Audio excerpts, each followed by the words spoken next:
Oh, I know I'm about to put $1 in the swear jar because of these motherfucking bow wearing bitches. Like, oh, they're making me so insane. And by the way, nobody likes a mean girl and nobody likes a bully.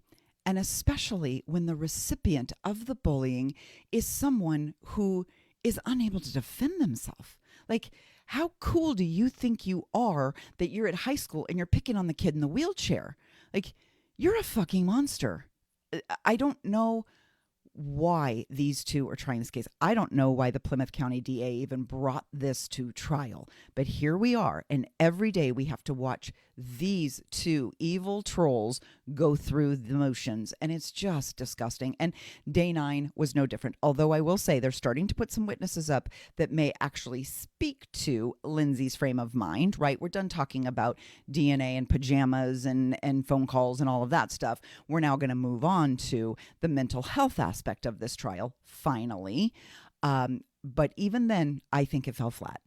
A couple days ago, when Kevin Reddington had Dr. Shaw, the psychiatrist, up on the stand, he asked her some questions, kind of like, how would you know that someone's in psychosis? And he asked, like, are they drooling? Are they stumbling? Are they unable to walk or talk or be coherent? And she's like, no, like you don't have to be in any sort of stupor or physical condition. Like it can be you or me looking just like we're looking now. And this is precisely why the prosecutors, when they are talking to every single witness that had any interaction with Lindsay, they're asking the questions. Did you interact with her? Did you have problems understanding her? Was she slurring her speech? Did she seem unfocused? Did she seem confused? Because they're trying to paint a picture. And part of the problem is that none of us knows the difference because, I mean, how many people do you know that have actually been in an active psychosis? Very few women suffer from postpartum psychosis. So it's not like we can see it. It's not like we know it's coming. But the prosecutor would have you think if a person doesn't look like this, then they're perfectly sane. She doesn't look like this, then she must be a perfectly sane, planning, controlled, strategic murderer. Unless she looks like this and she's slobbering all over herself and she's asking, is that a unicorn over there in the corner? Then she must be perfectly fine. That's what they're trying to prove. And the audacity to assume that a person who just looks and eats and talks and walks and does their everyday activities. They take their kids to the doctor. They go to the grocery store. They go to Target. They fix lunch. They go to the gym. They do everything they do in a day. It doesn't mean they don't have mental health problems. And the fact that this DA is insisting, well, unless they're a complete fucking stumbling, drooling zombie, they must be just perfectly fine. No, you dumb fucking bow-wearing bitches. But just to make it even worse, they call in two friends, Kimberly Hardy and Sarah Carney. One of these women, I believe, flew in all the way from Texas to spend 45 seconds on the stand to say that the last time she saw Lindsay, she worked at the Kingsbury Club. Lindsay came to exercise. She put the kids in the kid club. Lindsay exercised. She seemed fine. And then another family friend who said that there was no changes in demeanor over, she didn't really see Lindsay over that fall, but when she saw Lindsay in January, she noticed Lindsay was thinner, much thinner, almost to the point of being frail is how she described her. But she says, no, Lindsay's always been a little quiet, but Lindsay seemed fine. I asked her if she was okay. She said she was okay. We're not close enough friends that she would actually divulge any of that information to me anyway. But she looked okay. Because she didn't look like this. So we just assumed everything was going okay. They also called up two of the psychiatrists that Lindsay spoke with and got consultations with and was treated by. Now, I just want to show you something. This is the front page of a lawsuit that Lindsay Clancy has filed. She is the lone plaintiff in this medical malpractice suit. It's a civil suit. You'll notice that both Dr. Aaliyah Goodhart and Dr. Jennifer Tufts are defendants in this lawsuit. So, I thought it was a little weird that they agreed to testify in light of the fact that there is a pending lawsuit against them. But I don't know. Maybe they didn't volunteer to maybe they were subpoenaed. I do not know the details. I don't know how they got to the stand.